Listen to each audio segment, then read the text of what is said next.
Hello, everyone, and welcome back to Worlds Apart, Words Together, where best friends share laughter, stories, and an unbreakable bond. We've been away for a week, and we're back now with a fresh new topic for you guys. Yes, we had a little bit of a whirlwind of a week. So, Yeah, as always, we're doing this on our own time and at our own convenience to hopefully bring you guys some real world, unedited information. So, yeah, indeed. So, welcome back. We know you missed us. We for sure missed the one listener that we have. Um, so, today we're going to be talking about a topic that is quite interesting. The topic of today is self compassion and the power of self compassion. Now, self compassion is not the same as self esteem, and we will get into why not. But to start, what is self compassion? Self compassion is the practice of treating yourself with the same kindness, understanding, and care that you would offer a close friend. It is about acknowledging your pain, your imperfections, and things that you may not like as much about yourself, but without judging yourself for it. yes, and as Marit said, self esteem and self compassion are not the same things. So, while self esteem focuses on feeling good about yourself, uplifting yourself, often comes with comparing yourself to others. Self compassion, on the other hand, is about accepting yourself as who you are, flaws and all. It doesn't necessarily rely on external achievements or social comparison, which can make self compassion a more stable source of inner strength. Yeah. So, in a nutshell, self compassion is reflecting upon yourself and being okay and being good with who you are as a person rather than just wanting to constantly change the flaws that you might have. Um, this is also why self compassion can be really difficult and why many people would struggle with it. One of those reasons is because many of us are raised with kind of a tough love mindset. This means that self criticism is kind of mistaken for motivation. So, like, you're criticizing your achievements in school or in your room or having, I don't know, no facial hair as you grow up or whatever as a man, I don't know. And you criticize yourself for it, but you then use that criticism as a motivation, whereas it shouldn't be that way, if that makes sense. Yeah, there's a belief that's pretty common, that being hard on yourself is necessary for success. As Marit said, like that tough love mindset.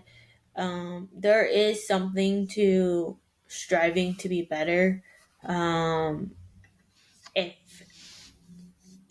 I find this to be a very great area for me personally, um, because if it's something that I recognize as something that needs to be improved in myself, then I am normally a little bit harder on myself to um, make those improvements. However, studies have shown that self compassionate individuals are actually more motivated and resilient. And I think this is great. It is very difficult for most people to do. And I think it's very important to note that self compassion is not just meaning all accepting and that you never have to change or No, improve.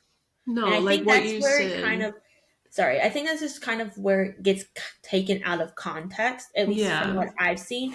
Self compassion is like, oh, well, I just gotta, I just love myself as I am, or I love it, I don't have to change. That's not necessarily true. yeah. Because there are some things about yourself that you cannot change. Some, well, if you do plastic surgery, sure.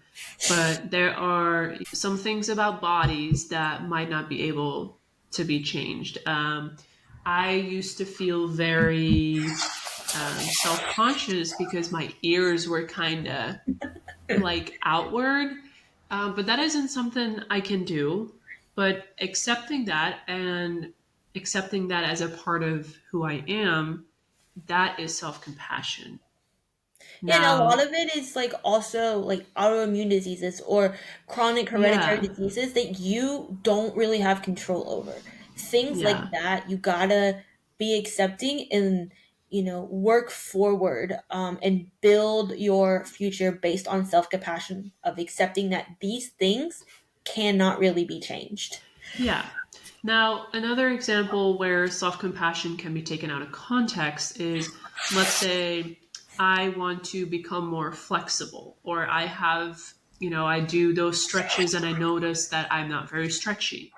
And I'm just like, you know what? It's just who I am. I'm just not a flexible person. I'm just going to accept it. Well, that is something that you could put work into to make yourself a little bit more flexible. So that is kind of the difference I think we wanted to disclose here. Yeah, 100%. And I love that example. And that can be used for anything. Like if you struggle with weight problems because you have a sedentary lifestyle, well, be accepting that you're overweight, but then make a change if you feel that it is necessary, or if you Yeah, would feel better about yourself for losing a couple pounds. Make that change. Just because you have self compassion and you accept that your body is, 20 pounds overweight, doesn't mean it always has to be like that and you can't change it. So no. I, But I, if I you don't really, like your eye color, like yeah. that is Well, something I mean, I that, guess you can get like contacts that change your eye. There are so many things you can do yeah, now, there but are, but without we know going what. down, Yeah, yeah, without yeah, going down those routes, yeah, there's definitely science and research behind that self compassion is a good stepping stone to being more motivated and resilient. So, first, as with anything, addiction or anything, being accepting that you have a problem or being accepting that this is a thing, is like that first step. So, same yeah, here with pretty much anything.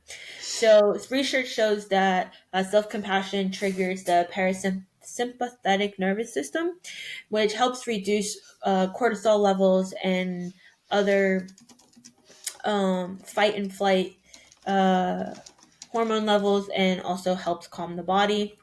This makes it easier to face challenges without becoming like flustered and overwhelmed, extremely anxious, whatever your reaction might be. yeah. And then to dive even a little bit deeper into some research, without getting too deep, is that even some brain scans of the individuals that practice self compassion, they show that there is an activation in brain areas that are linked to emotional regulation and empathy. And this kind of suggests that being kind to yourself in those self compassionate ways can lead to also a greater empathy towards others. So, how does self compassion kind of intertwine with personal growth?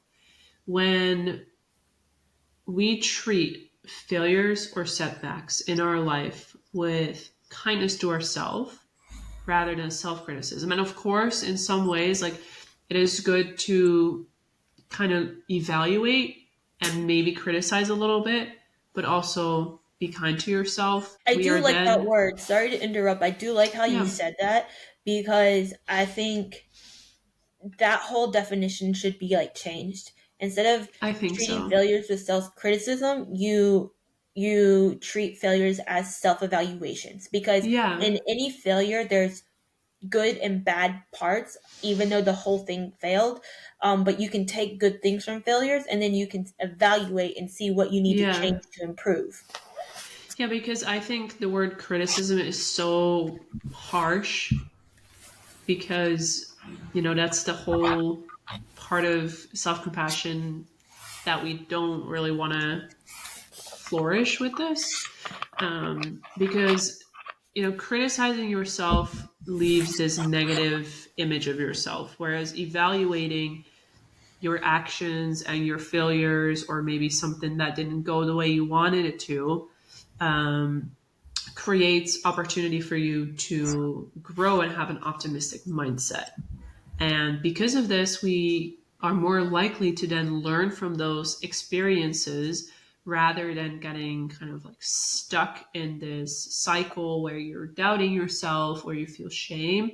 And you might still feel those emotions when something like that happens, but by evaluating rather than being just mad at yourself, it creates a more positive environment for you to kind of step away from it and focus on something different. Yeah, Which and I then, think with oh, go ahead. that, um, just real quick, it's like if something happens, like if you have a failure or a setback and something that you are really striving to achieve, it's okay to have those initial feelings of criticism or anger or frustration because that's Yeah, normal. It's just that's how, natural. yeah, it's how you deal with those feelings is kind of where we're going with that and the Yeah, integration of personal growth, I feel.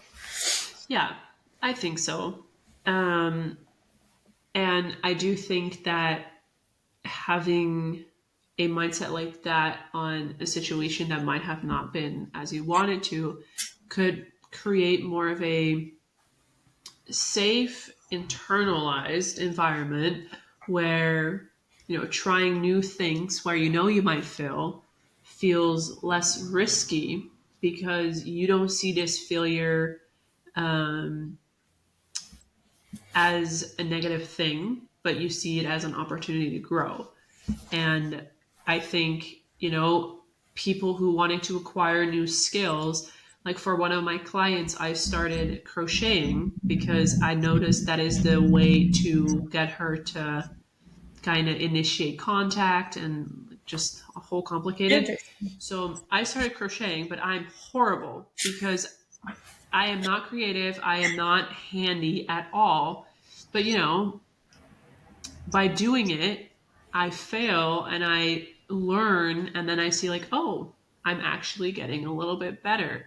And then she's sitting next to me and she's just waiting patiently for me to be done while she's already like, done with it. So, yeah, that trying those new things, knowing you might not be good at it, can help foster that environment. Yeah, and I think this kind of wraps into stepping outside your comfort zone.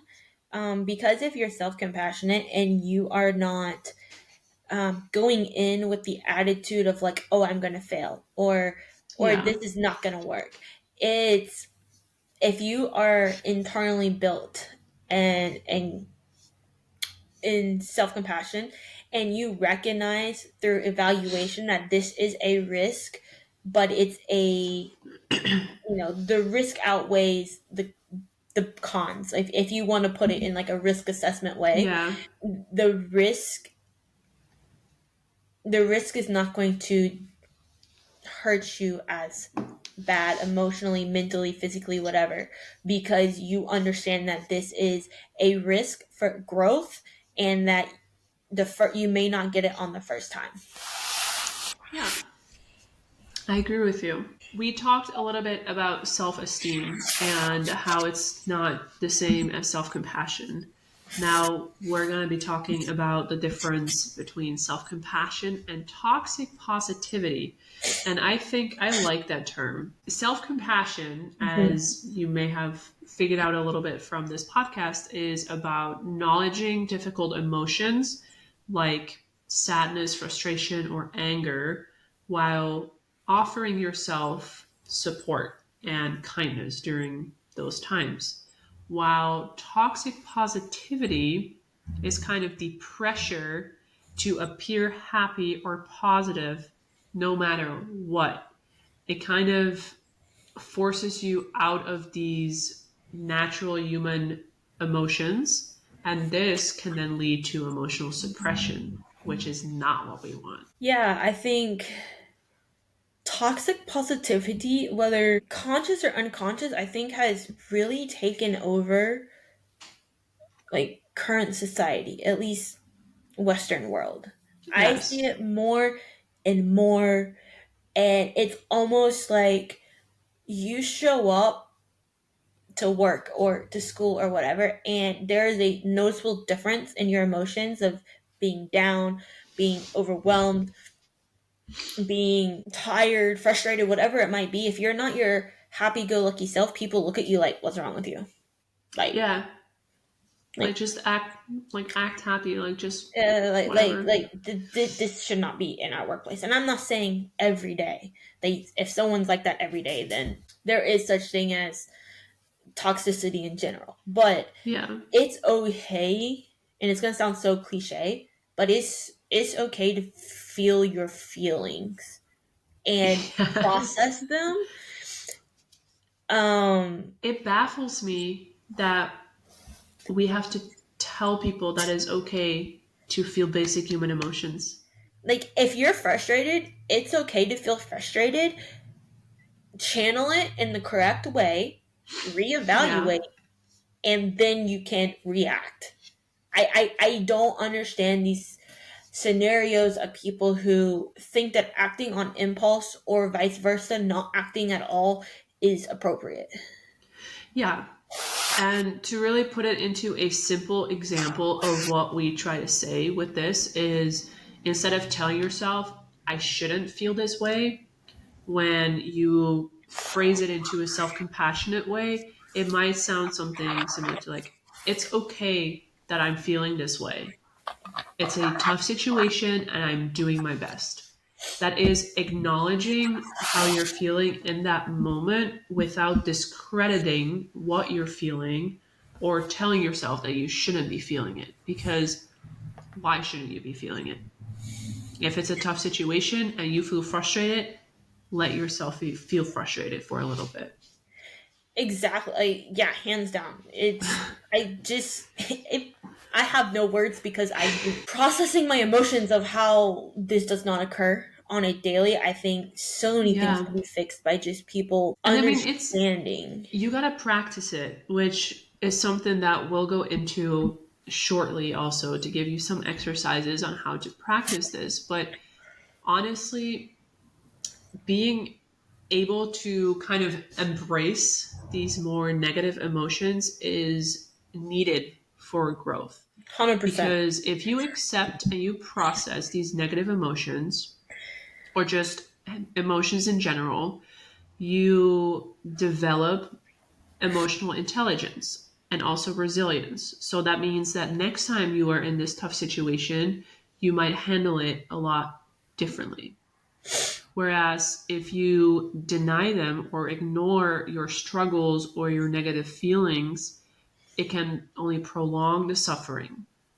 And that's not what we want. Yeah, I mean that pretty much sums up like everything. I think in today's world, at least on social media, from things that I've seen and different things I've heard, it's almost like you can only like embracing your negative emotions is going to hurt you, or it's going to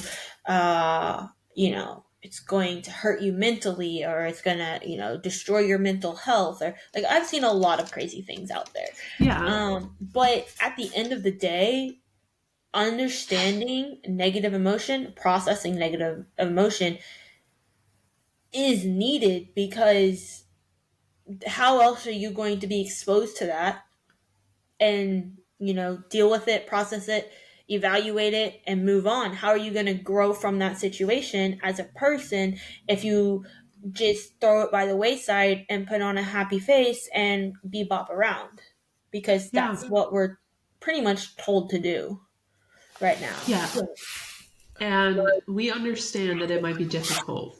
Like, if you have always been taught to not think about those emotions or to suppress them, it can be hard to shift that mindset. But lucky for you, we are here with some tips. And the first two tips relate to journaling. So, what you could do is write this kind of self compassion letter. This is a letter that you write to yourself when you're facing a struggle, and you're writing it in a way as if you're writing it to a friend, a close friend who is struggling with the same issue. So you would give that friend advice on what you should do or what you think they need to hear. And then you write that letter for that friend, but you write it to yourself. And the second journal exercise is kind of, what would I say to a friend? So this is relating to that letter. It's kind of when you're facing a struggle or you're being hard on yourself, take a step back and pause and ask, what would I say to a friend that is in this situation? And often when you think about it, that answer that you would, or that answer you would give to your friend is way more compassionate than what you are telling yourself. Because if you tell yourself that you suck, you think, would I say this to my friend? Probably not. So then you will rephrase it and get more positive affirmations instead of the negative ones. Yeah, and then the second kind of tip is, or the next two are kind of revolving around mindfulness and meditation. So self-compassion meditation does not have to be long. It could be like a few minutes, and just take those few minutes to focus on your breath while silently repeating different phrases such as, may I be kind to myself, or may I be patient with myself. And that's just kind of reaffirming some mantras or whatever you want to call Yeah. it to be more open with yourself. And it might be silly to do that at first, to sit there, listen to your breathing, and say to yourself, may I be kind to myself. But oftentimes, what you say consciously will turn into the unconscious mind. So then that kindness to yourself will develop unconsciously also. Yeah, and then kind of like the second tip in this little cluster is to do a body scan meditation. It sounds really funny, but basically, you're going to tune into your body and notice where you might be holding more stress and tension. So, oftentimes, you can do this sitting up, but more times than not, probably laying down.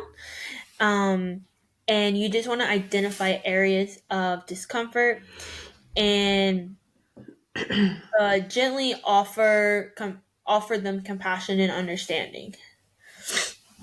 Oh, my nose. We realize that this also sounds a little silly maybe at first. What I would also recommend is when you're doing that body scan to kind of feel your body and try to relax different parts of your body to really feel like what's going on. Yeah, and like when you do that body scan, I know there's like a relaxation technique where you can start at like your feet and you like tense up for a couple seconds and then you release it, and then you move up to like your calf and do the same thing, and then your quads, and you just work yourself Yeah. up your body. And that's also a great like combination wise, because you're not only scanning meditation for emotional outlet, but also a physical outlet. Yeah. The next technique or the next tip is the self compassion break. And this is something that we already touched on a little bit, and that is kind of the acknowledging of what's going on. And you can say it in a way of suffering, but you can also say it in a way of like, this is a bit of a tough moment right now, and that you acknowledge that it's a tough moment, and then take a step further to recognize that it is a part of being human, and then offer yourself some compassion, because I'm doing great. I know it's tough, but I'm doing great. Yeah, I think it's a great technique to kind of incorporate into different things. I don't necessarily follow this exact thing, but in times where I've been like super stressed, or like I have a lot of things on my plate, I just like will find like a moment or a time, even while I'm doing something that has to be done, and I'm like, it is what it is. That is my favorite phrase in the whole It world. is what it is. It is what it is, and I'm gonna get through it. And Yeah. I think that it's kind of like a dumbed down version, I guess, of what Mara just explained, because you're Oh, but acknowledging that it's kind of shitty situation, but you're also reaffirming to yourself that guess what, you're gonna get through this, and it's gonna be yeah. okay. Yeah, because oftentimes it will turn out okay. Yeah, you just don't see it right then and there. Yeah. So the last technique that we will, I guess, give to you guys today is called the stop technique. Um, and it is used for those most intense moments of self criticism or initial emotional reaction. So the S would stands for stop what you're doing. T would be take a breath. O, observe your thoughts, emotions, and body sensations. And P, proceed with something kind for yourself. Honestly, it kind of sounds like a very fancy way of saying think before you speak or do. I'm not gonna lie, Yeah. kind of reminds me of that. Obviously, it's probably a little bit more researched and well developed, but if you hear like remove yourself like from the situation, take a breath, think before you Yeah. act, it kind of sums that up too. Yeah. No, I agree. And we understand, as we said, that it's not just going to be easy, and that it requires some practice, which is hence why we want to end with a self compassion challenge. And that is, we encourage you to practice one act of self kindness daily for a week. And this could be any of those practical techniques that we just mentioned above, but it could also be something of your choice that will help you develop this kind of self compassion skill, because I think it's a skill. Yes, for So this sure. could also be taking a mindful walk, writing a gratitude note to yourself, or allowing yourself to rest without guilt, which is something that in this day and age, a lot of people find really hard to do. And proper rest. Rest is not sit on the couch on your phone or watching Netflix. That's not really true rest. So just keep that in No. mind. Yeah, and whatever helps you to rest. It could be laying on bed with a book. It could be going for a short walk, even. Like, that is also some rest for some people. Something that gives you more energy and that makes you feel good about you. Yeah.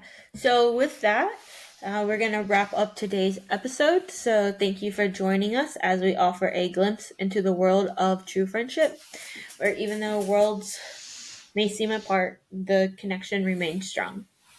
Thank you very much and see you next week. Bye. Bye.